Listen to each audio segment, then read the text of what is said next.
Welcome. Today we'll use Crowley's Thoth deck to look at some things in a pattern that I don't see very often used. You'll notice it has the form of a nice pentagram if we want to connect those lines. And why not? So we'll start off by looking at where we find ourselves now, the present condition. And the angle of this makes it a little difficult to see, so I'll make that easier. But we have the Magus, more commonly called the Magician. It means the same. And this should look familiar, this character. Sometimes we might call him Hermes. So if we were to ask ourselves, what does this tell us about the present situation, or ourselves at the present? I would say it means we have great potential, we have forward momentum. Don't forget, he has those really cool flying shoes that we associate him with in mythology. But he also has everything he needs. One of the things I like about the Magician card, it carries over from the Fool, who also has what he needs, although he doesn't necessarily know how to use it.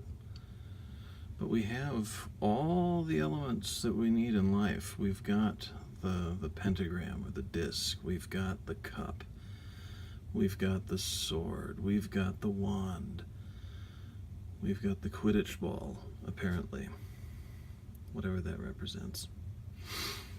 We've got what we need to move forward. So in the present condition,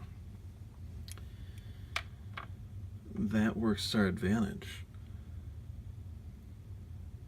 Now, working against us in whatever endeavor this represents for you,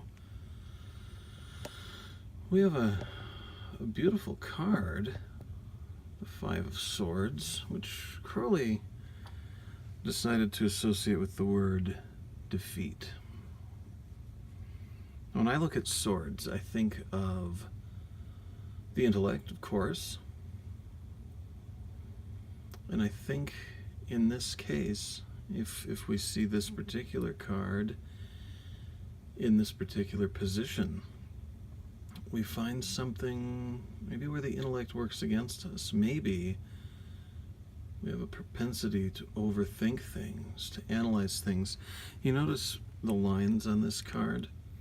You'll notice that we don't have solid lines. We've got little stones or dashes or something connecting the points.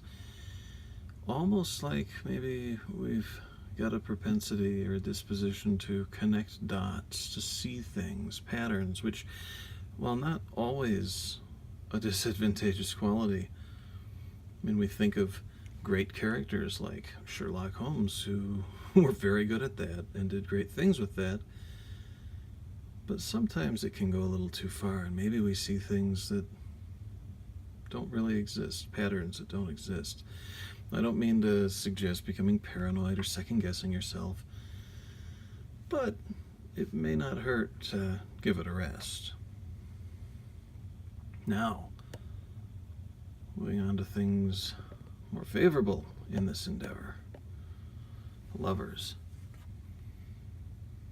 One of my favorite cards in any deck, and in this one, Crowley's deck does quite a job, quite an amazing job. You've got the black and white,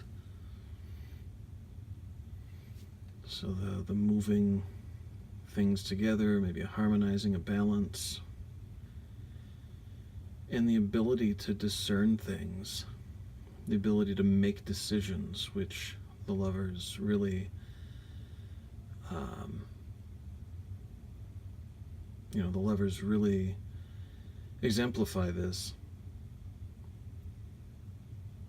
in those hands up here, moving forth, making a decision, going ahead, getting things done. That should balance, hopefully, the second guessing that we talked about just a moment ago. Refining our decision making and analytical capabilities. Moving down to our trajectory, we have another sword. We have another sword, the Prince of Swords, who, in my work with tarot, stands somewhere between, as a stepping stone, hopefully, the twos of gestation and the threes of growth. So our trajectory, well, we may stall out. We may feel like we need to take some time to make a decision. We may not know which way to go. We may have several options. But we have to remember that not making a decision effectively constitutes a decision. We can't sit still. We got to get those wheels moving in a direction and go from there. So in this case, it looks like we do have some forward momentum. We talked about that, quite a bit of it. But when it peters out, when it slows down, don't forget who has control of the reins. Do your thinking like the swords indicate, and don't stop, at least not for long. Because if you keep moving, then we come to the Seven of Wands. Very creative card. Card denoting several aeons and much creativity, much fulfillment of that initial potential we discussed on your own terms. But you can't get there if you don't travel through some of the rough spots and make a determined effort to do so. And probably, very likely, the things that you learn on your way, both the weaknesses and the strengths,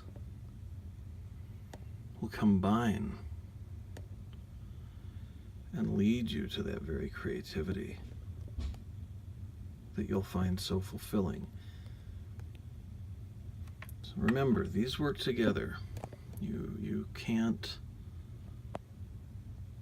just look at 5 disconnected parts.